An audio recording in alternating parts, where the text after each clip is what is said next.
Flippez vos téléphones ce matin pour aller dans la parole avec moi. D'abord dans Josué chapitre 5. Nous avons 3 lectures à faire ce matin. Alors puisqu'on a du temps et le message va, on va respecter les temps nécessaires que Dieu va nous utiliser pour vous parler. D'abord Josué chapitre 5, le verset 10. Josué chapitre 5, le verset 6 à 10.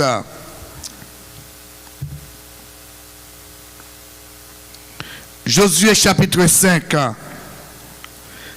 Car les enfants d'Israël avaient marché 40 ans dans le désert jusqu'à la destruction de toute la nation des hommes de guerre qui étaient sortis d'Égypte et qui n'avaient point écouté la voix de l'Éternel.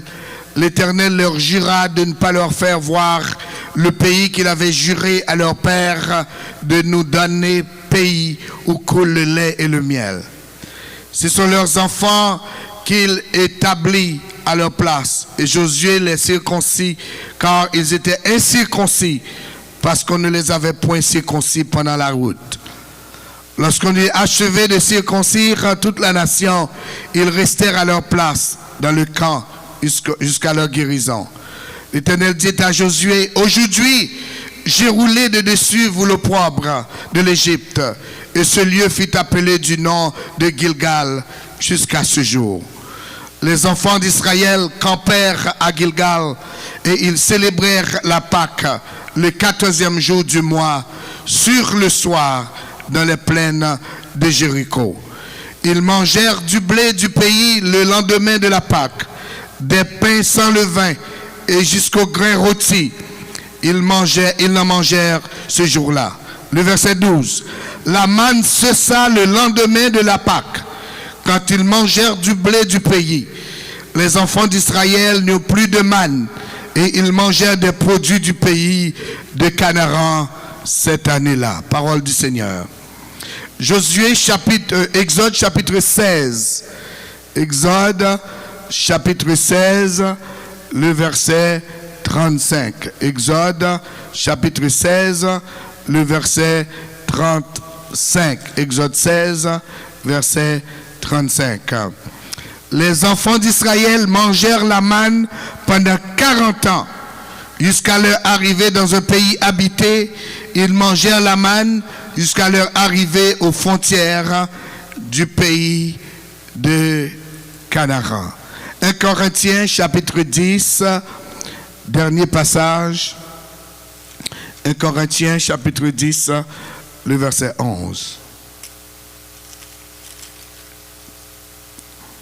Ces choses leur sont arrivées pour servir d'exemple, et elles ont été écrites pour notre instruction à nous qui sommes parvenus à la fin des siècles. Parole du Seigneur. Les vérités attachées à la cessation de la manne. Les vérités attachées à la cessation de la manne. Étrange, pendant 40 ans, les enfants d'Israël mangeaient la manne presque chaque jour. 365 jours multipliés par 40, vous êtes mieux en mathématiques que moi, vous allez avoir les résultats. Pendant 40 ans, les gens naissaient et se mouraient, et tous les jours, ils mangeaient la manne. 1 Corinthiens chapitre 10, le verset 11, que nous venons de lire, nous dit que le peuple a connu l'expérience. Mais les leçons tirées sont à moi, sont à vous, sont à nous. 4 choses à retenir par rapport à la cessation de la manne. Premièrement, c'était un acte intentionnel de Dieu. Dieu a institué la manne intentionnellement. Deuxièmement, c'était un acte programmé par Dieu. C'était dans sa programmation. Troisièmement, c'était un acte réfléchi et planifié de la part de Dieu. Et finalement, c'était un acte qui avait un but. Dieu, mes chers amis, n'est pas un Dieu fantaisiste. Tout ce que Dieu fait, il le fait pour une raison. Amen. Dieu n'est pas un Dieu fantaisiste. Jérémie 33, le verset 2 nous dit, ainsi parle l'Éternel. Jérémie 33, le verset 2. Ainsi parle l'Éternel qui fait ces choses.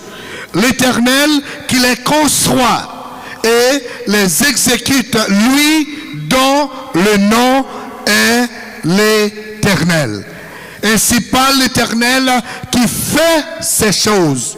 L'Éternel qui les conçoit et l'Éternel qui les exécute.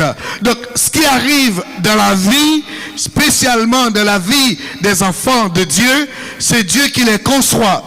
C'est Dieu qui les fait. Et c'est Dieu qui les exécute. Donc, Dieu n'est pas un Dieu fantaisiste. Il fait les choses, il les conçoit et il les exécute. Donc, et Dieu n'a pas besoin de l'aide de personne. Dieu n'a pas besoin de ton aide pour faire les choses dans votre vie. Amen. Dieu n'a pas besoin de votre aide pour réaliser des choses dans votre vie. Il n'a pas besoin de l'aide de votre mari pour faire quelque chose pour vous. Il n'a pas besoin de l'aide de votre femme pour faire quelque chose pour vous. Il n'a pas besoin de l'aide de votre boss, de vos voisins pour réaliser des choses dans votre vie. Parce que Dieu, c'est lui qui fait les choses, c'est lui qui les conçoit et c'est lui qui les exécute. Amen, l'Église. Les vérités attachées à la cessation de la manne. Il y a 3 vérités. Premièrement, Dieu, ce que la cessation de la manne nous montre, ça nous montre que Dieu est un Dieu souverain. Première vérité. Dieu, le Dieu que nous servons, est un Dieu souverain. La souveraineté de Dieu nous fait comprendre que Dieu a le pouvoir absolu et sans partage. Que Dieu assure nous comme ses enfants. Il a le pouvoir absolu et sans partage. Dieu a la capacité, mes bien-aimés, d'agir seul, sans subir de pression. C'est pourquoi vous n'avez pas besoin de perdre votre temps de demander à Dieu d'agir mal dans la vie d'une personne. Vous n'avez pas besoin de perdre votre temps de demander à Dieu de tuer une personne. Vous n'avez pas besoin de perdre votre temps de demander à Dieu de faire du mal à une autre personne parce que Dieu, il a la capacité d'agir seul et il va faire selon le bon vouloir de sa volonté. Dieu n'a pas besoin de l'avis de ton voisin. Il peut agir seul parce qu'il est souverain. Éphésiens chapitre 1er, le verset 11 dit, ayant été prédestiné suivant le plan de celui qui opère toutes choses d'après le conseil de sa volonté. Il semble que Joe ne va pas nous afficher les versets ce matin. Éphésiens chapitre 1er, le verset 11. Ayant été prédestiné suivant le plan de celui qui opère toutes choses. Celui qui opère, celui qui fonctionne, toutes choses selon le conseil de sa volonté. Il opère toutes choses. Psaume 115, le verset 3 dit, notre Dieu est au ciel et il fait ce qu'il veut. Did you know that? Notre Dieu est au ciel et il fait ce qu'il veut. Il fait ce qu'il veut. Il fait ce qu'il veut. Il n'a pas besoin de l'aide de personne. Alors, je pense qu'il affiche en arrière, puisque moi, je peux pas, j'ai pas Dieu en arrière, je ne dis pas Dieu. Donc, je vois en avant. C'est pourquoi je dis là. Désolé, Joe. Dans sa souveraineté, Dieu a fait cesser la manne. Le jour que la manne commence, il annonce ça au peuple. Imaginez bien. Il a dit au peuple qu'est-ce qui va arriver. Exode chapitre 16. Mais le jour que ça arrête, il n'avise personne. Il est roi, il est souverain. Le peuple ne posait pas de questions. Pourquoi Dieu? Tu ne nous as pas informés. Parce que Dieu est souverain.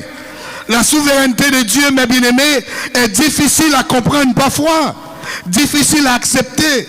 Difficile à intérioriser.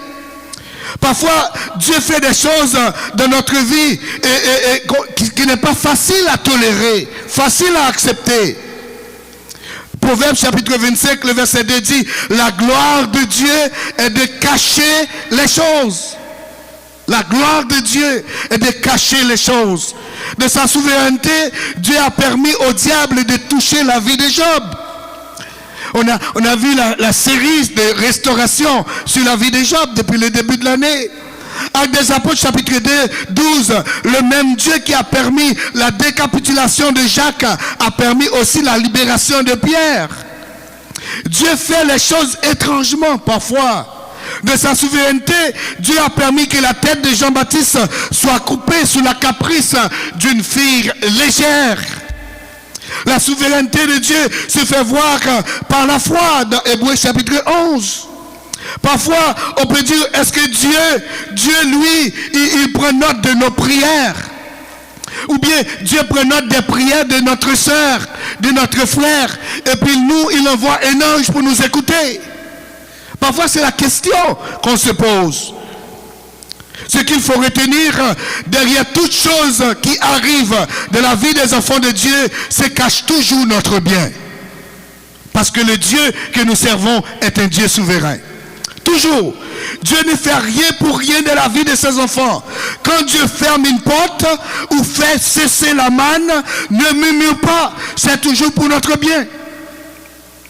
Parce que Dieu est souverain et Dieu ne fait pas d'erreur. La manne était la monotonie. Et Dieu va faire cesser les choses pour notre bien. Même lorsque je ne comprends pas. Même lorsque ça ne fait pas mon affaire. Peut-être vous étiez dans un emploi. Ça fait longtemps que vous êtes dans cet emploi-là. Vous aimez cet emploi-là. On va vous mettre à la porte afin que vous puissiez aller dans un autre emploi. Mais Dieu a ses raisons que vous ne connaissez pas. Parce que vous êtes la fille de Dieu. Vous êtes l'enfant de Dieu. Parce que peut-être vous êtes dans une situation que vous n'aimeriez pas être de cette situation-là. Mais la Bible dit dans Romains chapitre 8, le verset 28, que toutes choses concourent au bien de ceux qui aiment Dieu. Pas certaines choses, pas quelque chose, mais toutes choses, les bonnes choses, les mauvaises choses. Vous êtes au courant que parfois Dieu peut utiliser une mauvaise chose, mais au bien de ceux qu'il aime? Amen. Toutes choses concourent. Ma Bible à moi ne dit pas les bonnes choses concourent. Même la maladie, même la détresse, même les difficultés, même les problèmes maritaux, même les envies que vous avez dans le cœur. Dieu ne nous envoie pas, mais bien aimé, un texto, ou bien un email, ou bien Dieu n'envoie pas une lettre par la poste, ou bien envoie un email de votre adresse courriel. Gabriel Georges @yahoo.fr. Voilà ce qui va arriver dans ta vie dans une semaine, dans un mois. Dieu ne fonctionne pas comme ça. Il est souverain. Il fait ce qu'il veut. Et tout ce qu'il fait, il le fait pour votre bien. Vous êtes au courant? On raconte l'histoire d'un père avec son fils. Un père monoparental. Un père. Le 11 septembre 2001. On dit, lui, il a un garçon de 4-5 ans qui est en maternelle. Chaque matin, avant d'aller au travail, il doit mettre le garçon dans le bus pour aller à l'école. Chaque matin. L'école est à 45 minutes de chez lui. Et il travaille de 45 minutes de chez lui. L'école est à l'opposé de son travail. C'est comme si on était à Laval. Lui, il va travailler à Saint-Jérôme. Et l'école est à Montréal. À l'opposé. Il travaillait dans les deux bâtisses, dans les deux buildings de World Trade Center. Chaque matin, avant d'aller au travail, il lève tôt. Il met le garçon dans le bus. Et il doit conduire 45 minutes pour aller au travail. Ce matin-là, le 11 septembre, pendant qu'il est allé pour mettre le garçon dans l'autobus, le garçon avant de monter l'autobus, il dit au garçon, bonne journée, God bless you, I love you. Le garçon dit, papa, je ne monte pas l'autobus ce matin. Papa dit, pourquoi? Il faut que tu montes, sinon je vais être en retard. Je dois conduire 45 minutes pour aller au travail. Il dit, papa, c'est toi qui m'amènes ce matin à l'école. Il dit, papi, you have to take me this morning to school. You have to. Papi a fait toutes les manières possibles. Lui, le garçon dit, non papa, je ne vais pas monter l'autobus. C'est toi qui dois m'amener à l'école ce matin. Finalement, le garçon, le père a dit, ben, j'ai pas le choix. Il a envoyé un message vocal à son boss pour dire qu'il va être en retard. Parce qu'il doit conduire le garçon 45 minutes aller. Et puis de l'école à son travail, là où il travaillait au 8e étage. Dans l'une des bâtisses, des 2 bâtisses de World Trade Center. Il travaillait là, 8e étage. Ça va lui prendre plus qu'1 heure de temps de l'école de son fils pour l'amener au travail. Il dit qu'il n'a pas le choix. Quand il est monté dans la voiture avec son fils essaie d'avoir une conversation avec lui. Il dit, il n'a même pas répondu son fils. Il était fâché. Il n'était pas content. Là, il a déposé son fils à l'école.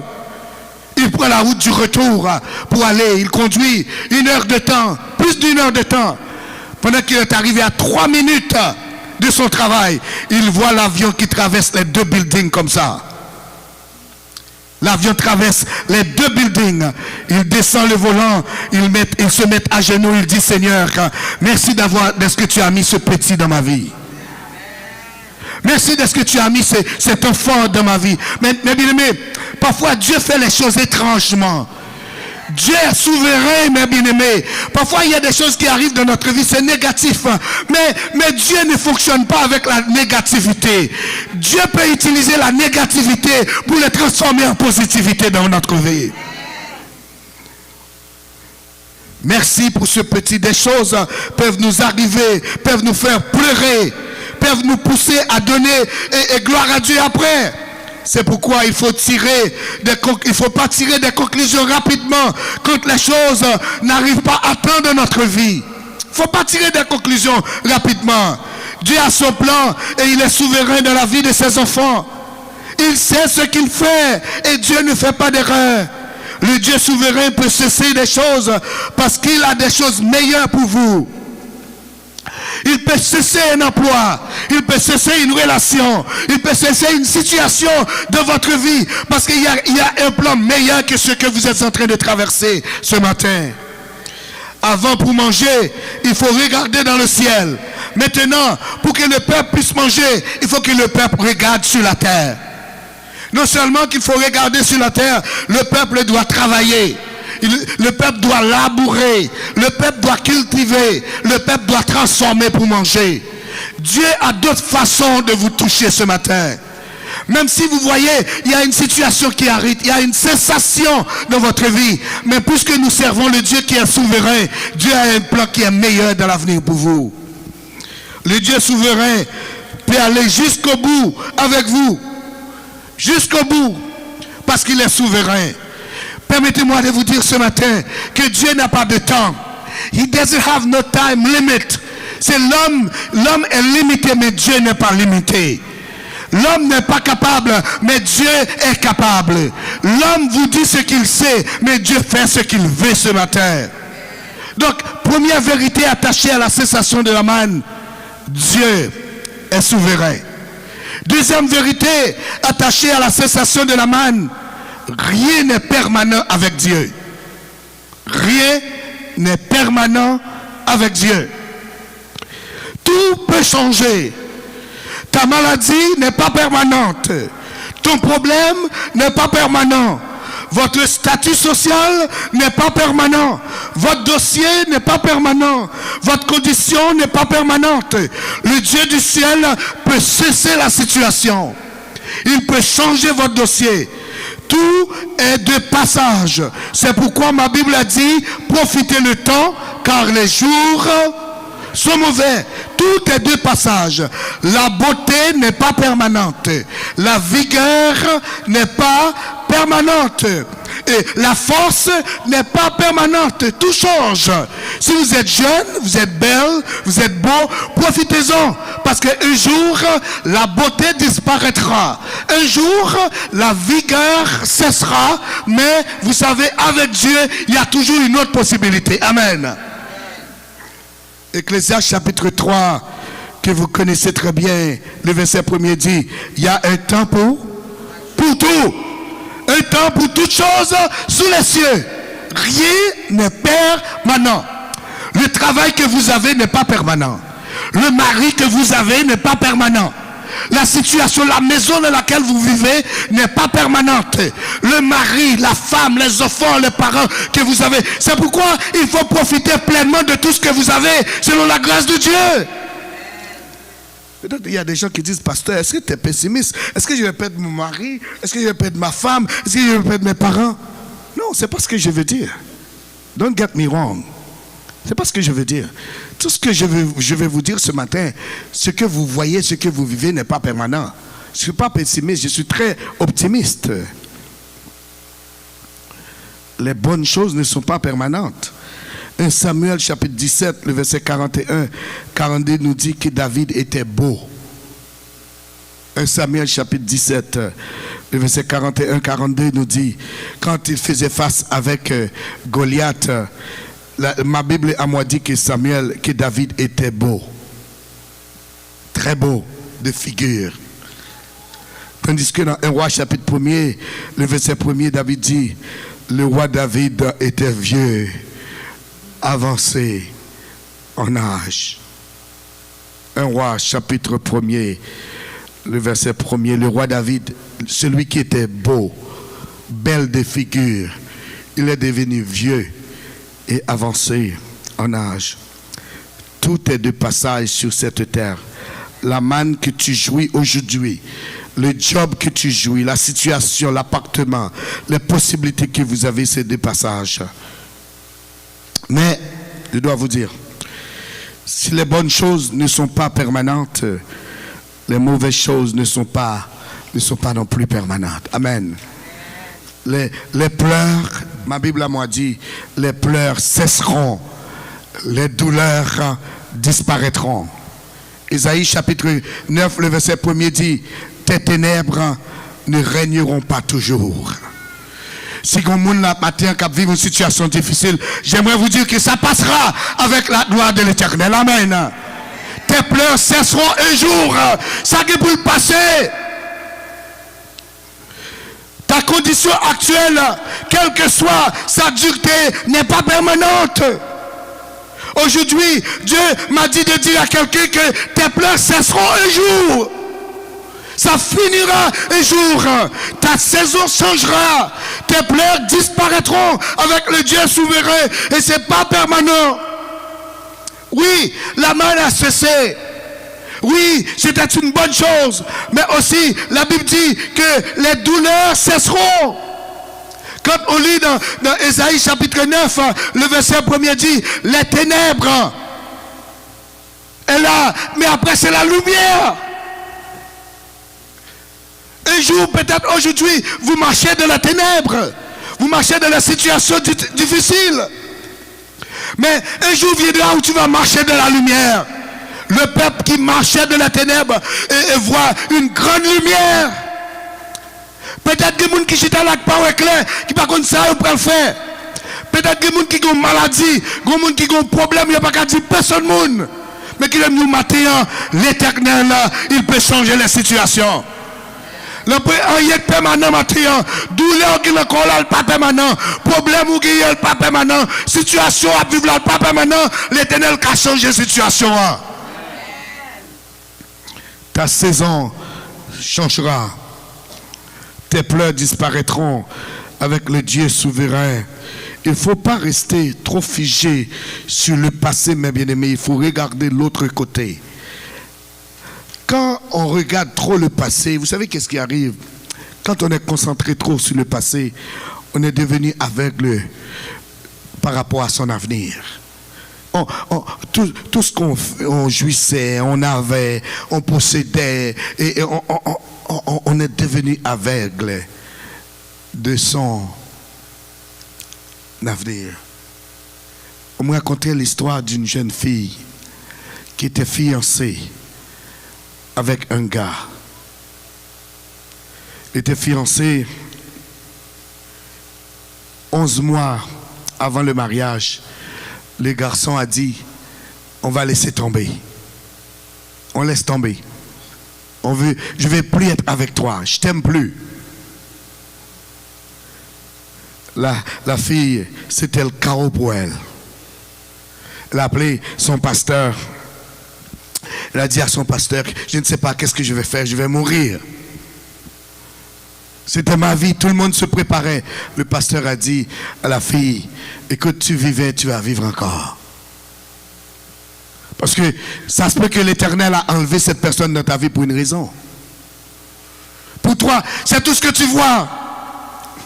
Vous savez, ce garçon-là, 1 an après, il s'est marié avec une autre fille. 1 an après. 2 ans après le mariage, la fille l'a divorcé parce qu'il était infidèle. 2 ans après. Et 3 ans après la séparation, Dieu a envoyé un autre jeune homme dans la vie de la fille. Le pasteur me dit, quand il appelle la fille, 2-3 ans après, comment ça marche, comment ça fonctionne? Il s'est marié, etc. Pour faire l'histoire courte, la fille a dit, mon mari est une bénédiction que Dieu m'a envoyée du ciel. Cet homme-là, il aime Dieu, il respecte mes parents, il me chérit. J'ai pas besoin d'avoir des questionnements dans ma tête. C'est comme un ange, Dieu m'a envoyé du ciel. Mais bien aimé, parfois Dieu ferme une porte ici, c'est parce qu'il veut ouvrir une plus grande porte de l'autre côté pour vous. Parfois, on est figé dans le passé. On reste. Vous voyez cette petite fenêtre comparativement à cette porte-là? Dieu ferme ça pour pouvoir ouvrir cette grande porte pour vous de votre vie. Amen. Dieu n'a pas de limite. Parfois, il faut tourner la page. Parfois, il faut dire, Seigneur, la manne a passé et je te remercie pour cette nouvelle saison. Il faut apprendre à accepter les changements que Dieu apporte dans notre vie. Mais bien aimé, pourquoi? Parce que rien n'est permanent dans la vie. Rien. Le travail que vous avez, les possibilités que vous avez, la voiture que vous avez n'est pas permanente. Les vérités attachées à la manne, à la cessation de la manne. Premièrement, Dieu est souverain. Deuxièmement, tout est de passage, est temporaire. Le Dieu que nous servons est un Dieu permanent. Permanent. Moi, je vous conseille de ne pas mélanger le permanent avec le temporel. Vous êtes d'accord? Le travail que vous avez est temporaire. L'argent que vous avez est temporaire.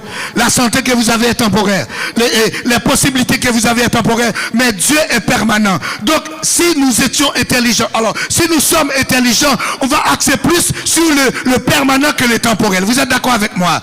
Donc, ne donne pas votre travail plus d'importance que Dieu. Par contre, tu comprends, non? Pas servir travail là, mais servir mon Dieu. Pas servir l'argent à toucher, à servir mon Dieu. Pas servir son orgueil, servir mon Dieu, parce que l'éternel est éternel. Troisième vérité attachée à la cessation de la manne. Dieu, mes bien-aimés, n'est pas un Dieu statique, mais il est un Dieu dynamique. Il n'est pas statique, il est dynamique. Vous savez, Dieu ne change pas par rapport à sa nature. Dieu ne change jamais. La Bible à moi dit que Dieu est le même hier, aujourd'hui, éternellement. You all know it. Mais il peut changer par rapport à sa manière de faire, par rapport à sa façon de faire. J'aimerais dire à quelqu'un, quand Dieu te bénit ici, ne regarde pas l'autre côté pour voir la face de Dieu. Tu peux travailler au Canada, mais Dieu va te bénir en Haïti. Tu peux travailler aux États-Unis, mais Dieu va te bénir au Canada. Ma Bible a moi dit dans Job 33, le verset 14 et 15, Dieu parle cependant tantôt d'une manière, tantôt d'une autre. Dieu n'a pas une seule façon d'opérer les choses. Si vous êtes avec moi, Dieu n'a pas une seule façon de toucher la vie de ses enfants. Dieu n'a pas une seule façon de bénir ses enfants. Dieu n'a pas une seule façon d'assister ses enfants. Peut-être vous dites, c'est ce travail-là qui va m'aider à réussir. Non, c'est Dieu qui va t'aider à réussir. Peut-être vous dites, c'est à cause de ma capacité. Je suis un intellectuel. Je suis capable. Je suis ci, je suis ça. Non, c'est l'Éternel qui donne. C'est l'Éternel qui bénit. C'est l'Éternel qui guérit. C'est l'Éternel qui délivre. C'est l'Éternel qui transforme. C'est l'Éternel qui restaure. Non, c'est pas le travail. C'est pourquoi ne vous attachez pas trop à ce travail-là. Ne vous attachez pas trop à faire de l'argent. Attachez-vous à l'Éternel. La Bible dit, ceux et celles qui font la volonté de Dieu demeurent. Oh mon Dieu.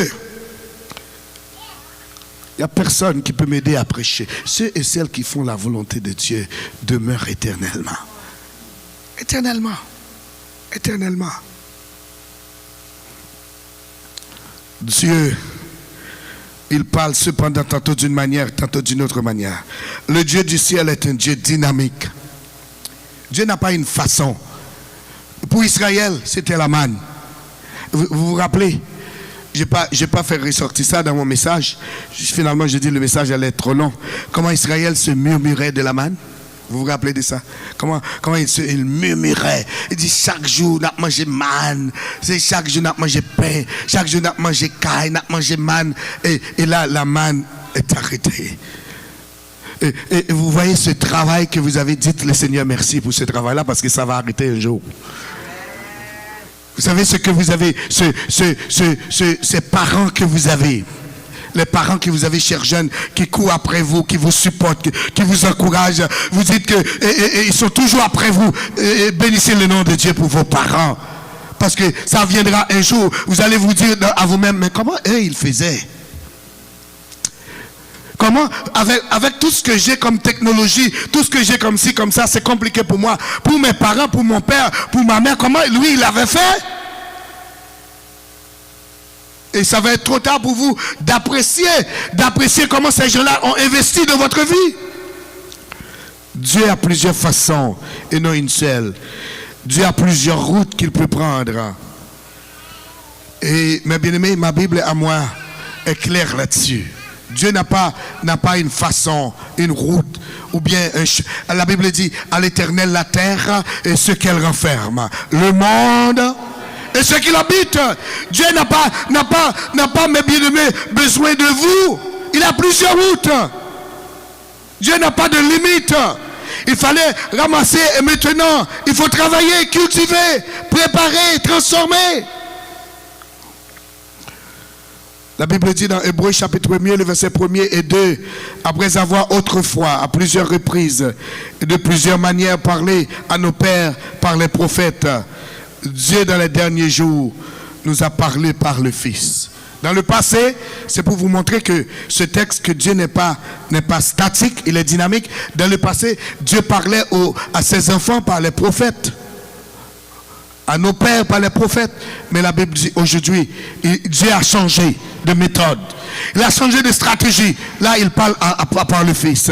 Dieu peut parler autrement. Il peut agir autrement. Parfois, c'est terrible de voir, mes bien-aimés, Dieu bouger et nous sommes restés dans le même endroit. Parfois, Dieu passe à autre chose, mais vous et moi, nous sommes toujours dans la même situation. Vous vous rappelez de la femme samaritaine dans Jean chapitre 4? La femme dit à Jésus, nos pères ont adoré sur cette montagne. Vous vous rappelez de ça? Et à Jérusalem. Et toi, tu dis quelque chose d'autre. Parce que Dieu a déjà bougé. Jésus-Christ est venu. Dieu est dynamique. Il n'est pas statique. Il n'est pas dans une seule condition, dans un seul endroit, dans une seule situation. Vous savez, le même Dieu qui vous a donné cet emploi que vous chérissez, l'appartement, la maison, le mariage, les enfants, etc. Ce même Dieu-là peut vous donner le double encore, mais quelque part d'autre. Mais Jésus dit à la femme, nous sommes dans Jean chapitre 4, Jésus lui dit, mais l'heure vient Dieu est dynamique. Dans le passé, il fallait adorer Dieu sur les montagnes, à Jérusalem, etc. Et Jésus dit à la femme, l'heure vient, et elle est déjà venue, où les vrais adorateurs adoreront Dieu en esprit et en vérité. C'est pas sur une montagne, c'est pas à Jérusalem, mais il faut adorer à partir de ton cœur. Parce que c'est là que le Saint-Esprit habite. C'est là que Jésus habite. C'est là que le Consolateur fait ça de... C'est plus sur la montagne. C'est plus à Jérusalem. Que mon Dieu t'aide à savoir, quand il change de façon de fonctionner, le même Dieu qui te nourrit par le ciel, il peut te nourrir aussi par le sol. Dieu fait les choses autrement, mes bien-aimés, autrement. Dieu fait les choses autrement. Tu peux travailler ici et Dieu peut te payer ailleurs. Il est souverain. Tu peux travailler cette année et Dieu va te récompenser l'année prochaine. Il y a un pasteur africain qui a été, il est de notre ville, de notre pays en Afrique. Il est du Congo. Il est allé prêcher à Côte d'Ivoire. Il est allé prêcher là. Et il a passé une semaine en train de prêcher. Après sa semaine de prédication, et le pasteur de l'église dit à l'église, nous allons bénir ce pasteur d'une manière extraordinaire, merveilleuse. Dieu l'a utilisé pour nous bénir. Nous allons le bénir. Nous allons faire une offrande spéciale pour le pasteur. Et le pasteur a dit, pendant qu'il était assis, il n'a pas regardé, mais il dit, accidentellement, j'ai vu des personnes qui déposent des billets de $100, des billets de $50, des billets de $20. Il a vu beaucoup d'argent. Les corbeilles étaient remplies. Et quand le moment est venu pour lui de partir, le pasteur Host l'a amené à l'aéroport.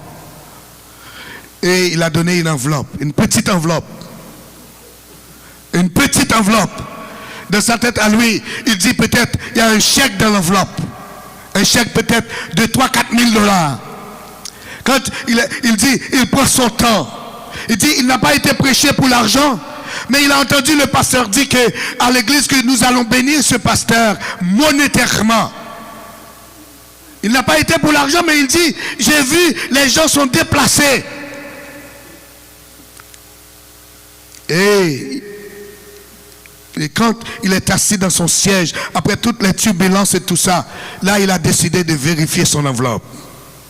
Il a sorti l'enveloppe, il a regardé, il a vu, il y a seulement $150 dans l'enveloppe. Lui il dit, il était fâché. Fâché. Il dit, mais ce pasteur-là, de quoi il parle? Je n'ai pas demandé de l'argent, mais lui il a demandé au peuple de me bénir. Le peuple m'a béni. Il fallait que le peuple me donne ça directement de la main. Finalement, l'avion est atterri. Pendant qu'il arrive, il attend son lift pour entrer chez lui. Et il y a une sœur qui travaille à l'aéroport qui l'a vu, assis pendant qu'il attend son lift. La jeune fille a l'habitude de le voir sur à la télévision. Mais il a vu dans son visage un visage dépressif, fâché, dérangé. Vous comprenez? Fâché, des humains. Et la fille a dit au pasteur, l'Éternel m'a dit de vous dire deux choses. La fille n'était pas dans son église. Hein. Mais la fille a dit, le pasteur a dit, la fille m'a dit, l'Éternel m'a dit de te dire des choses. L'Éternel m'a dit de te dire de ne pas te déranger pour ce qui vient de se passer. Premièrement, ne sois pas dérangé pour ça. Ne te dérange pas pour ça. Et deuxièmement, la fille m'a dit, l'Éternel m'a dit, il va te payer plus que ça encore. Vous savez pourquoi? Parce que c'est l'Éternel qui donne, ma bien-aimée. Dis à la personne à côté de vous, c'est l'Éternel qui donne. C'est l'Éternel qui donne. C'est l'Éternel qui donne la santé. C'est l'Éternel qui donne les biens. Peut-être quelqu'un peut vous voler quelque chose, mais personne ne peut vous voler la bénédiction de l'Éternel. Et quand son livre est arrivé, son livre l'a pris. Il dit à la personne, arrête pour moi à l'église. J'ai un document que je dois remplir. Je vais m'arrêter à l'église pour prendre ce document. Et quand il est arrivé à l'église, il n'oublie pas, ça fait plus qu'une semaine il est dehors. Et quand il arrive, et on lui dit, pasteur, il y a une femme qui vous attend ici depuis ce matin. Depuis ce matin, cette femme vous attend. Et lui, quand il voit la femme, il regarde le visage de cette femme. Il dit, cette femme-là, c'est sûr, elle est venue pour l'aide sociale. C'est sûr, elle est venue parce qu'elle a un besoin. Et lui, il dit, dès qu'il voit la femme assise dans le secrétariat, il rentre dans son bureau avec un visage crispé. Pour que la femme ne parle pas avec lui. Il veut prendre son document et rentrer chez lui parce qu'il est fâché. Il est dérangé parce qu'il n'a pas reçu son enveloppe comme il faut. Et finalement, la femme dit, il faut que, la madame a dit, il faut que je parle au pasteur. Et elle est restée là. Elle ne pensait pas avoir vu le pasteur avant son départ. Parce qu'on l'avait dit que le pasteur était en voyage. Quand elle a vu le pasteur, elle dit, pasteur, je suis très content de vous voir. Je vous attendais depuis 8 heures du matin. Finalement, le pasteur a dit, il a accepté de la faire rentrer dans son bureau pour la parler. Il dit, je suis extrêmement fatigué et dérangé. Dites-moi comment je peux vous aider. La dame a dit, pasteur, ce matin, je ne suis pas venu demander de l'aide.